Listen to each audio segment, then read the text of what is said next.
हिंदुओं में स्वयं में एकता नहीं है। ये कृत्य अगर कोई हिंदू कर देता तो अभी तक देश में दंगे की स्थिति हो जाती, अभी तक सरकारें बदल जाती, उलट फेर हो जाता, अभी तक तो अमानवीय कृत्य घोषित हो जाता।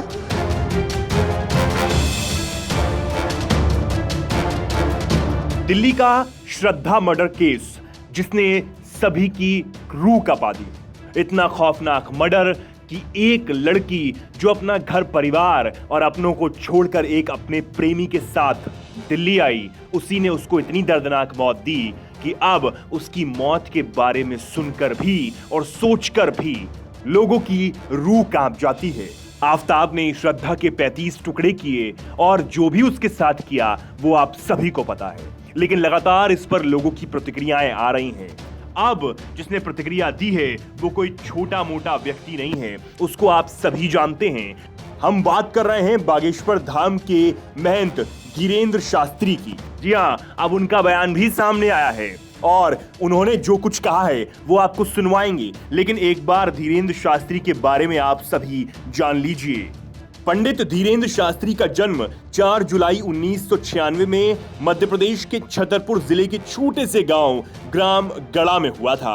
वो बहुत ही गरीब परिवार से संबंध रखते हैं। खुद धीरेंद्र शास्त्री ने अपने एक दरबार में कहा था कि बचपन में उनके पास कभी कभार एक वक्त का भोजन भी नहीं था। हमारे पिताजी गरीब थे, वे दान दक्षिणा लेकर ही हमारा भरण पोषण किया करते थे। एक दिन हमने उनसे कहा कि हम भी पढ़ना लिखना चाहते हैं, वृंदावन में जाकर कर्मकांड पढ़ना चाहते हैं। उनके पिताजी के पास उस वक्त 1000 रुपए भी नहीं थे।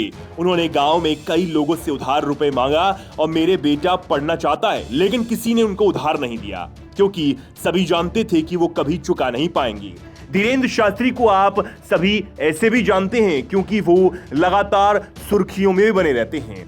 वो कई विवादों में भी आ चुके हैं। जैसे पिछले दिनों जब रामनवमी के जुलूस पर पत्थरबाजी हुई थी तो उन्होंने कहा था कि ऐसे लोगों पर बुलडोजर की कार्रवाई की जानी चाहिए और वो भी अब एक बुलडोजर खरीदेंगे और ऐसे लोगों पर बुलडोजर चलाने का काम करेंगे।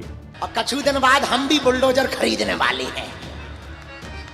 अब पैसा नहीं है इतना, वरना हम भी बुलडोजर खरीदेंगे। बागेश्वर धाम की आज इतनी मान्यता है कि लाखों की भीड़ बागेश्वर धाम पहुंचती है और पंडित धीरेंद्र शास्त्री 26 साल की उम्र में अब तक 30 लाख से ज्यादा लोगों का पर्चा बना चुके हैं और लोगों को उनके बारे में बता चुके हैं।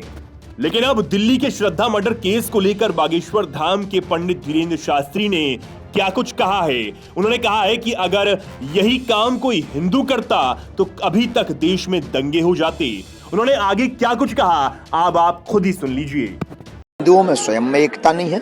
ये कृत्य अगर कोई हिंदू कर देता तो अभी तक देश में दंगे की स्थिति हो जाती, अभी तक सरकारें बदल जाती, उलट फेर हो जाता, अभी तक तो अमानवीय कृत्य घोषित हो जाता। तो इसमें हमारी और आपकी कमी है कि हम आप एकजुट नहीं हैं। इसमें सबसे बड़ी कमी है हम लोग जागरूक नहीं हैं। इसमें सबसे बड़ी कमी है कि दूसरों को कमज़ोर, अपने आप को बड़ा समझ रहे हैं, बल्कि दूसरे धर्म के लोग अपने आप को लगातार मजबूत कर रहे हैं। सनातन संस्कृति, भारत की बेटियों पर, हमारे भारत के संतों पर, हमारी भारत की अस्मिता पर लगातार षड्यंत्र करके फंसा रहे हैं, लगातार षड्यंत्र करके डैमेज कर रहे हैं और हम लोग सो रहे हैं। हमने आज कहा था, फिर कहते हैं, अक्सर उनकी ट्रेन निकल जाया करती है जिनके मकान रेलवे स्टेशन के नजदीक होते हैं। तो सुना आपने किस तरीके से पंडित धीरेंद्र शास्त्री ने श्रद्धा मर्डर केस पर अपना बयान दिया है।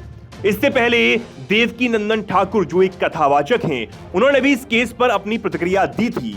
अब आप क्या कुछ कहना चाहते हैं इस खबर पर हमें कमेंट सेक्शन में बताना ना भूलें और ऐसी ही तमाम खबरों को जानने के लिए वीके न्यूज को सब्सक्राइब कर लें। वीके न्यूज, राष्ट्र के नाम।